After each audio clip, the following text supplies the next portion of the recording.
Bismillahirrahmanirrahim. Assalamualaikum warahmatullahi taala wabarakatuh. Saya Dr. Muhammad Isama dari Saadah Center, Fakulti Kepimpinan dan Pengurusan. Alhamdulillah hari ini insya-Allah kita akan sembang berbincang secara santai, kita akan berkongsi secara santai satu tajuk yang dekat dengan kita sebagai warga Muslim dan juga sebagai umat Islam secara amnya.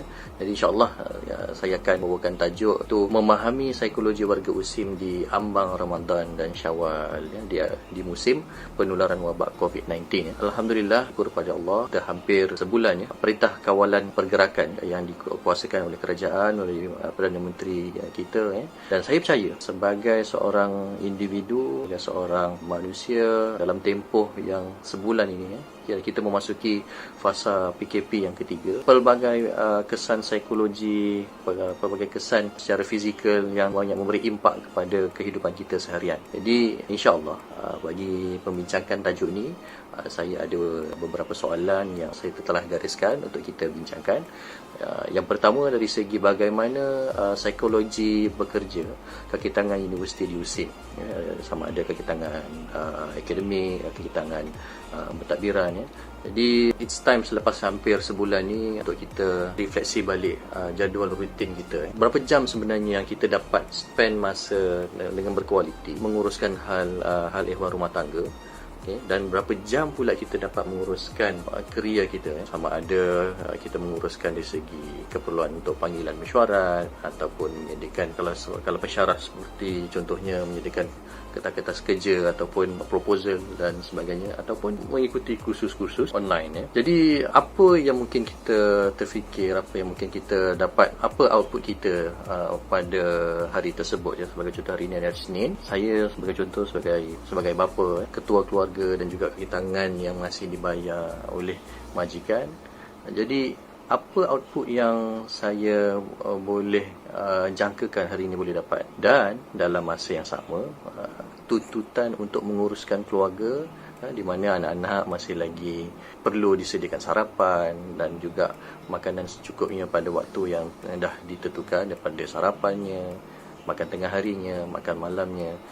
Jadi ini satu cabaran. Jadi perbincangan pasangan, saya rasa ini perkara masa yang sesuai untuk berbincang bagaimana antara suami dan isteri dapat menguruskan rumah tangga dengan baik. Terutamanya bagi pada mereka yang pada suami dan isterinya yang dua-duanya bekerja, dual career, yang mana mereka kedua-duanya ini bekerja, dan dalam situasi ini perlu ada situasi win-win, situasi menang-menang, di mana jika suami buat kerja pejabat dan si isteri juga ada keperluan beliau juga untuk menguruskan hal pejabat yang seperti mana suami yang menguruskan hal pejabat tersebut.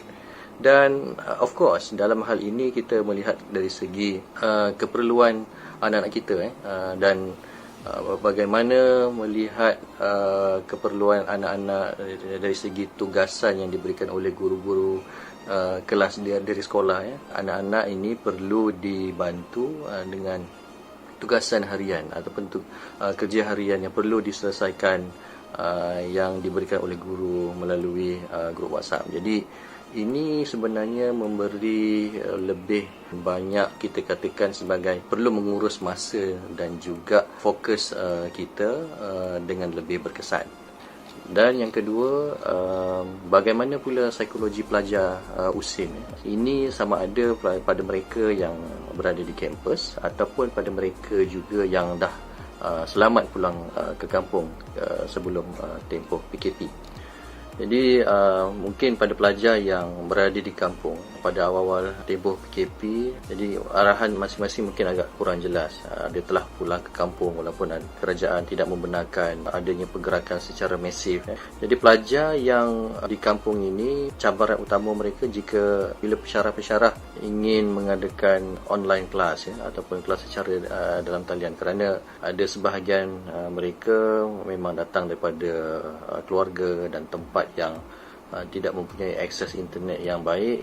Jadi ini memberi sedikit sebanyaklah kekangan kepada pensyarah dan juga sebenarnya pada pelajar, sebab pelajar basically kalau kata dia dah memang di rumah tak ada internet. Jadi memang pelajar sepatutnya kena keluar tempat ke pekan yang terdekat ataupun sebagainya. Tapi dengan sebab PKP ini, perkara-perkara tersebut tak dapat dilaksanakan. Namun dari segi satu aspek yang lain, dari segi kesejahteraan diri, mereka ini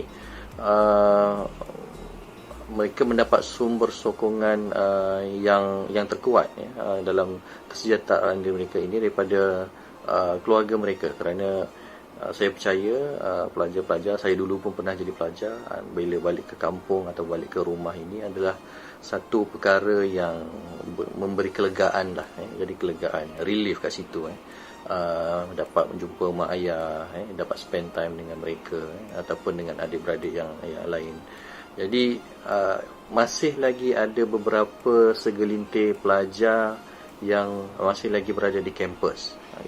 Dan saya percaya pengurusan JKPU USIM pun aware yang bahawa kita masih ada lagi beberapa pelajar yang masih lagi berada di kampus dan menunggu apa arahan seterusnya daripada kerajaan berkenaan dengan PKP ini. Jadi mungkin dalam tempoh 4 minggu ini, yang pertama, alhamdulillah, saya percaya mereka menghadapi situasi perintah pergerakan kawalan ini dengan baik. Cuma cabaran yang lebih besar mendatang ini adalah bagaimana mereka menghadapi cabaran Ramadan, dan terutamanya lagi juga cabaran semasa di bulan Syawal yang akan menjelang tak lama lagi. Isu-isu pelajar yang berada di kampus ini, antara isu yang dijagakan akan mereka hadapi ialah antaranya ialah dari segi aspek social isolation, jadi isolasi sosial dari segi mana mereka terasing dengan keluarga. Walaupun kita ada connection, tetapi direct contact dengan ahli keluarga tu memberikan feeling ataupun connection yang berbeza, feeling tu. Yang keduanya dari isu menghadapi emptiness. Jadi rasa kosong, tidak ada siapa, walaupun ada kawan-kawan, tetapi rasa kekosongan dalam jiwa tu mereka hadapi dalam tempoh yang berlaku. Yang ketiganya, bila berlakunya kekosongan, emptiness ini, maka dia boleh juga mengakibatkan kepada isu kebosanan yang berpanjangan. Jadi ialah kita faham bahawa ini bukan satu yang kita minta, dan sebenarnya kalau boleh balik memang kita boleh balik, tapi situasinya kita memang tidak dibenarkan balik, oleh kerana yang berlaku sekarang ini adalah satu yang kita sebut sebagai krisis, dan krisis ini bukan satu perkara yang main-main. Dan seperkara lagi yang saya nak sebut sini ialah cabaran juga kepada mereka, pelajar-pelajar yang berada di semester akhir yang sedang menjalankan latihan industri LI ataupun internship, macam pelajar-pelajar di fakulti FKP sebagai contoh. Mereka dia menjalankan LA sama ada di dalam negara ataupun luar negara. Saya difahamkan ada pelajar kita yang LA sampai ke Jepun dan negara-negara lain, yang mana kerajaan di sana pun sedang menjalankan perintah berkurung, lockdown. Dan bagi pelajar-pelajar seperti pelajar kaunseling yang di USIM lah, yang saya maklum, dan juga pelajar-pelajar kaunseling daripada universiti awam yang lain. Jadi mereka sebenarnya mereka telah menjalani proses internship pada seawal pertengahan Februari lalu. Jadi mereka sempatlah dalam lebih kurang 7 minggu telah menjalani proses internship tu. Namun dengan apa yang berlaku ini memberi satu situasi ketidakpastian, bagaimana situasi ini boleh dirungkaikan. Jadi insya-Allah dengan keputusan universiti memberi keputusan bahawa semester hanya akan resume balik semula pada Jun dan bersambung sehingga pada Ogos, memberi sedikit sebanyak kelegaan kepada pelajar untuk menamatkan ataupun menghabiskan pengajian dalam tempoh yang dibenarkan.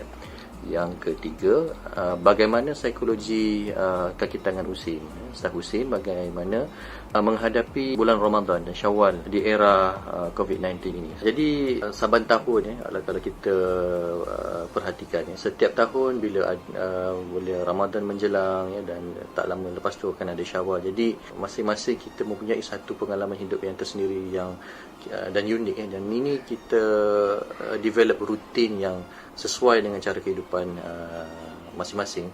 Ada yang biasa kalau nak menyambut Ramadan akan pulang ke kampung, ataupun ada yang daripada kampung pun datang ke bandar.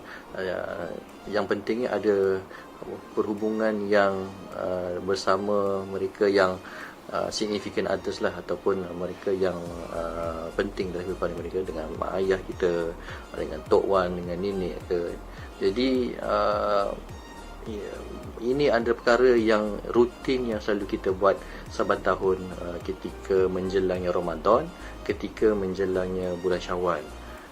Cuma apa yang berlaku di dalam tempoh krisis yang seperti ini, jadi maka ini akan menyebabkan rutin yang kita biasa laksanakan ini, rutin yang biasa kita suka buat, kita tak dapat buat seperti biasa.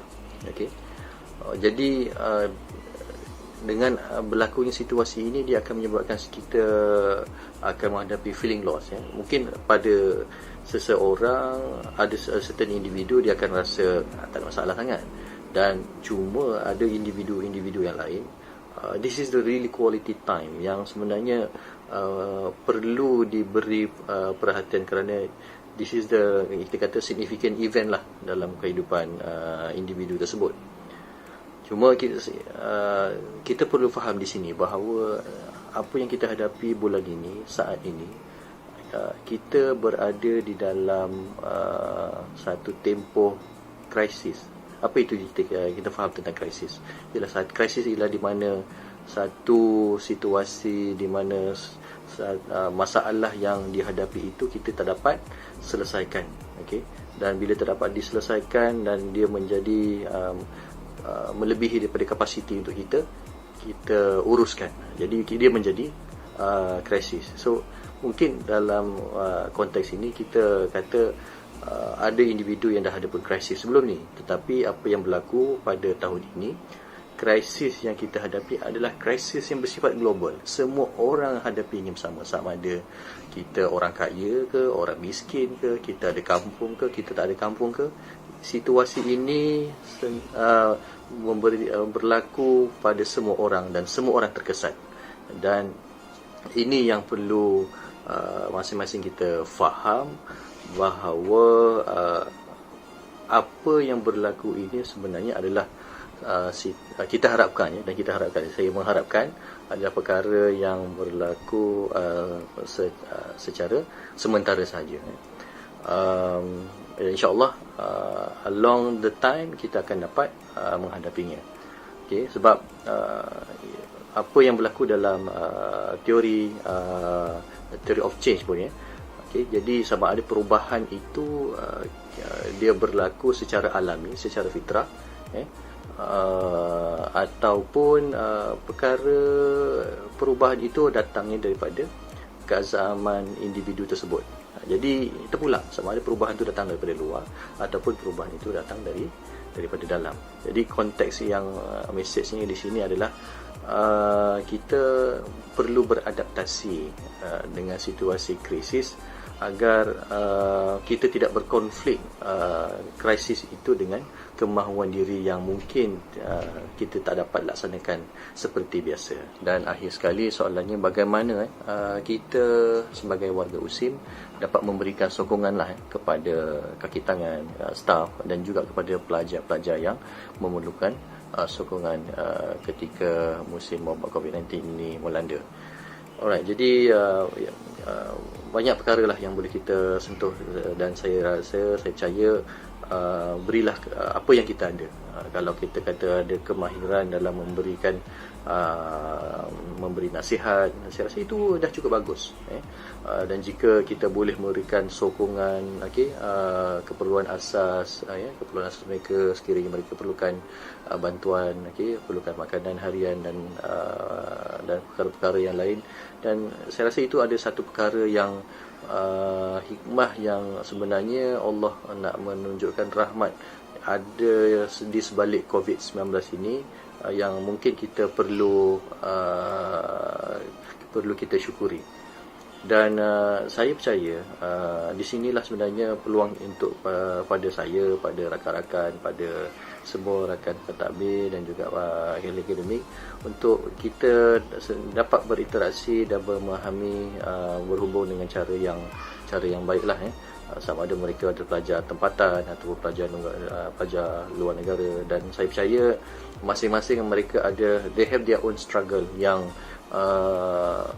never been heard, yang kita rasa biasa je, tapi pada mereka ini adalah satu yang perkara yang situasi yang memberi kesan mendalam pada kesan psikologi mereka.